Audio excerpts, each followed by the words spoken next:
વિશ્વ વિહાર માર્ચ 2025 મહિલા દિન નારીના ત્રિવિધ શક્તિ વિશેષ લેખન કુમારપાળ દેસાઈ પઠન અશ્વિન આણદાણી 1930ની 12મી માર્ચે વહેલી સવારના 6:10 મહાત્મા ગાંધીએ સાબરમતી આશ્રમના હૃદયકુંજથી દાંડી કૂચનો પ્રારંભ કર્યો.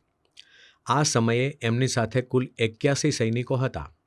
એમાં ગુજરાતના 12, સંયુક્ત પ્રાંતના 7, કચ્છના 6, મહારાષ્ટ્રના 3 એમ દેશના જુદા જુદા રાજ્યના સૈનિકો ઉપરાંત 12 જેટલા યુનિવર્સિટીના સ્નાતકોને પણ સામેલ કર્યા હતા. બ્રિટિશ સરકાર સામે કૂચ કરનારા આ 81 યાત્રિકોમાં એક પણ સ્ત્રી નહોતી. આનું કારણ શું? મહાત્મા ગાંધીએ તો ગરબે ઘૂમતી ગુજરાતણને અંગ્રેજ સૈનિકોની બંદૂકો સામે હિંમતભેર ઊભા રહેતા શીખવ્યું હતું. તો પછી એમણે શા માટે દાંડી કૂચમાં સ્ત્રીઓને સામેલ ન કરી? આનું કારણ એ હતું કે ગાંધીજીના અંતરમાંથી એવો અવાજ આવ્યો હતો કે મીઠાના કાયદા તોડવા કરતાં સ્ત્રીઓને માટે વધુ મોટા કામો કરવાનું નિર્માયું છે. અને હકીકતે મહાત્મા ગાંધીએ એક અત્યંત કપરી કામગીરી મહિલાઓને સોંપી. ગાંધીજીએ દારૂ અને વિદેશી કાપડની દુકાનો સામે પિકેટિંગ કરવાનું શરૂ કર્યું. આ કામ પુરુષોને સોંપ્યું અને તે થોડે અંશે સફળ થયું. પરંતુ આવી રીતે પિકેટિંગ કરવા જતાં દારૂડિયાઓ કે દુકાનદારો સાથે અથડામણમાં આવવાનું બનતું અને ક્યાંક હિંસાના બનાવો પણ બનતા. આથી ગાંધીજીએ પુરુષોને બદલે સ્ત્રીઓને દારૂના પીઠાની સામે અને વિલાયતી કાપડની દુકાન આગળ પિકેટિંગ કરવાનું અઘરું કામ સોંપ્યું. પુરુષો જેમાં પૂર્ણ અંશે સફળ થયા નહોતા તે કામમાં સ્ત્રીઓ સફળ થશે એવી એમને પ્રતીતિ હતી. કારણ એટલું જ કે આમાં કોઈ બળજબરી નહોતી, કોઈનાય પર કશો જોર જુલમ કરવાનો નહોતો, પરંતુ પ્રેમભરી સમજાવટથી હૃદય પરિવર્તન કરવાનું હતું. ગાંધીજીએ વિચાર્યું કે સ્ત્રીના કરતાં પુરુષના હૃદયને વધારે અસરકારક અપીલ બીજું કોણ કરી શકે? પુરુષ અને સ્ત્રીની સમાનતાના આ યુગમાં સ્ત્રીઓ પાસે 3 વિશેષ બાબતો છે. એમાં સૌથી પહેલી બાબત છે આકાશ જેટલી વિશાળ કરુણા, અને એ કરુણાને સહારે કાઠી કોમની સ્ત્રી સતી તોરલ સાવત સમા લૂંટારા જેસલને સાચે માર્ગે વાળી શકે છે. એ કરુણાને સહારે મેડમ ક્યુરી માનવજાતને ઉપકારક એવા સંશોધનોમાં રાત દિવસ વ્યતીત કરે છે. પોતાના આ કામમાં મેડમ ક્યુરીએ ગરીબી અને ફનાગીરી સ્વીકારી લીધી હતી. એણે ક્યારેય બ્રેડ પર બટર લગાવીને ખાધું નહોતું. ભયંકર ટાઢમાં થરથરથી હોય તેમ છતાં ગરમ વસ્ત્રો તેણે પહેર્યા નહોતા. પોતાની શોધથી માનવીઓને જીવન બક્ષવા ચાહતી મેડમ ક્યુરીને ખ્યાલ નહોતો કે જિંદગીમાં લક્ષ્મી કેવો આરામ આપી શકે છે. ફ્લોરેન્સ નાઇટિંગલ અનેક દર્દીઓની માતા બની હતી. એકવાર મધર ટેરેસા કોલકાતાની શેરીઓમાંથી પસાર થતા હતા. એક મેદાનમાં આજુબાજુ કચરાઓના ઢગલે ઢગલા ખડકાયેલા હતા. મધર ટેરેસા ચાલતા ચાલતા એકાએક થંભી ગયા અને બોલ્યા, મને આ કચરાના ગંજની પાછળ કોઈક અવાજ સંભળાય છે. એમની સાથે ચાલતા એમના સહયોગીમાંથી કોઈને એવો અવાજ સંભળાયો નહોતો. સૌ ઊભા રહ્યા, કાન સરવા કર્યા તો થોડી થોડી વારે એક ઊંકારો સંભળાતો હતો. એ તરફ તપાસ કરતાં ખબર પડી કે કોઈ સ્ત્રી આ મેદાન પરના કચરાના ઢગલાઓ વચ્ચે કણસી રહી છે. મધર ટેરેસા અને એમના સાથીઓએ રક્તપિત્તથી સડી ગયેલા શરીરવાળી વૃદ્ધાને સંભાળથી ઊંચકી આશ્રમમાં લાવ્યા. મધર ટેરેસાએ માતાની સંભાળથી એના શરીરને સાફ કર્યું અને એ વૃદ્ધાએ તૂટક અવાજે કહ્યું, મારા દીકરાએ મને હાંકી કાઢી છે, મારી આવી દુર્દશા કરી છે, હું એને કદી માફ નહીં કરું. ધીરે ધીરે મધર ટેરેસાએ તેને સમજાવી. એના પુત્રને બોલાવવામાં આવ્યો. માતાની દુર્દશા જોઈને દીકરો ધ્રુસકે ને ધ્રુસકે રડી પડ્યો. મધર ટેરેસાએ પેલી વૃદ્ધાને કહ્યું કે તારા દીકરાને પશ્ચાતાપ થાય છે, તું એને ક્ષમા કરી દે. તે સ્ત્રીએ પુત્રને ક્ષમા આપી અને થોડી જ વારમાં અંતિમ શ્વાસ લીધો. આવી કરુણા અશક્યને શક્ય કરે છે અને એ કામ કિરણ બેદીએ ભારતમાં સૌથી ખૂંખાર ગુનાખોર અને હત્યારા કેદીઓથી ભરેલી તિહાર જેલનો કાર્યભાર સંભાળ્યો એ પછી કરી બતાવ્યું.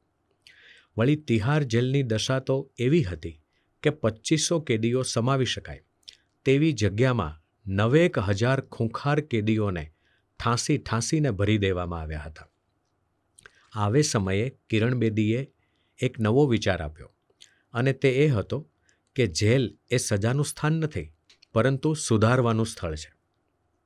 કેદીઓના જીવનને યાતના આપીને રેંસી નાખવાની જગ્યા નથી, પરંતુ ગુનેગારોને માટે જીવન પરિવર્તન સાધવાની જગ્યા છે. કિરણ બેદીએ કેદખાનાને આશ્રમમાં પરિવર્તિત કરી નાખ્યું. કેદીઓની ગુનાખોરી દૂર કરી એમને સર્જનાત્મક પ્રવૃત્તિ તરફ વાળ્યા.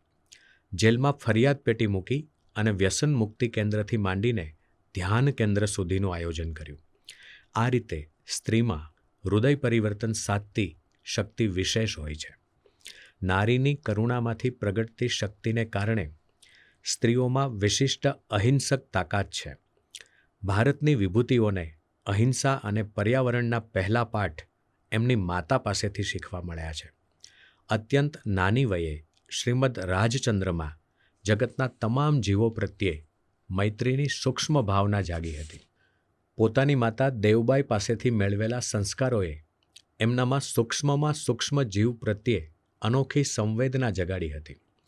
એમની કરુણાનું વિશ્વ એટલું વિશાળ હતું કે જે જીવો માનવીય નજરથી અદૃશ્ય છે તેને માટે પણ એમનું હૃદય અનુકંપા અનુભવતું હતું. શ્રીમદ રાજચંદ્રના જીવનમાં જે અહિંસા પ્રગટ થઈ તેનો એક કાર્ય વિશેષ મહાત્મા ગાંધીની પ્રવૃત્તિઓમાં જોવા મળ્યો. મહાત્મા ગાંધીએ એક સ્થળે કહ્યું છે કે પુરુષ અહિંસા ધર્મ બુદ્ધિથી સમજે છે અને સ્ત્રીઓ અહિંસા પીને જ જન્મી હોય છે. આમ જગતને અહિંસાના પાઠ શીખવવાની સૌથી વધુ ક્ષમતા સ્ત્રીઓમાં છે. 19મી સદીમાં માનવ સંહારક શસ્ત્રોની આંધળી સ્પર્ધા શરૂ થઈ. મહાસત્તાઓ વધુને વધુ સંહારક શસ્ત્રો સર્જીને સત્તાખોરીનો કેફ અનુભવતી હતી. આ પરિસ્થિતિ જોઈને ઓસ્ટ્રિયાની કાઉન્ટેસ બર્થા કિન્સ્કાય અત્યંત વ્યથિત બની ગઈ. એણે વિચાર કર્યો કે આ શસ્ત્રો એ તો ભસ્માસુર જેવા છે, જે આખી માનવજાતને એની આગમાં બાળીને ભસ્મ કરી દેશે. બર્થાએ ઓસ્ટ્રિયામાં શાંતિ માટેનો અવાજ બુલંદ કર્યો. એણે કહ્યું કે શસ્ત્રોની આ હોડ માનવજાતને આત્મહત્યાના માર્ગે લઈ જશે. એણે ઓસ્ટ્રિયા અને જર્મનીમાં શાંતિ આંદોલનની શરૂઆત કરી. એટલું જ નહીં, પણ રોમ અને બોર્નમાં પીસ કોંગ્રેસ બોલાવીને શસ્ત્ર દોટમાં ડૂબેલા જગતને થોભી જવા પડકાર કર્યો. બર્થાએ લે ડાઉન યોર આર્મ્સ અર્થાત તમારા હથિયાર હેઠા મૂકો એ નામની નવલકથા લખી અને જગતને એણે હિંસાના તાંડવ સામે જાગૃત કરવા કોશિશ કરી. ઉત્તર આયર્લેન્ડમાં કોરિગન માયરેડે લશ્કરી મોટર બેકાબૂ બનતા મૃત્યુ પામેલા 3 બાળકો માટે અવાજ ઉઠાવ્યો. એ સમયે લશ્કરી હિલચાલ અંગે કોઈપણ પ્રતિક્રિયા આપનારની હત્યા થતી હતી. ત્યારે માયરેડ કોરિગન મેગવાયરે હિંસક હત્યારાઓ સામે અહિંસક કૂચ કરી. ઉત્તર આયર્લેન્ડમાં શાંતિની ચળવળ શરૂ થઈ અને ધીરે ધીરે યુદ્ધની સામે શાંતિનો અવાજ સૌને સંભળાવા લાગ્યો. 1976માં માયરેડ કોરિગન મેગવાયરેને નોબલ પારિતોષિક આપવામાં આવ્યું. સમાજ સંસ્થા ભલે પિતૃપ્રધાન હોય, પરંતુ દરેક સમાજના જીવન મૂલ્યો માતૃપ્રધાન જ હશે. જે દેશમાંથી માતાની ગરિમાનો ભાવ ચાલ્યો જાય તે દેશની સમગ્ર સંસ્કૃતિનું પતન થાય. કુટુંબ, સમાજ અને રાષ્ટ્રનો પાયો સ્ત્રીઓ પાસેથી મળતા મૂલ્યો છે. આજે આ મહાન મૂલ્યો દ્રાવણ પાત્રમાં આવીને ઠર્યા છે, ત્યારે માનવજાતને ટકાવનારી અને મહેકાવનારી મૂલ્યનિષ્ઠા જો કોઈ જાળવી શકે તેમ હોય તો તે સ્ત્રીઓ છે. ઇતિહાસ આના અનેક ઉદાહરણોથી ભરેલો છે.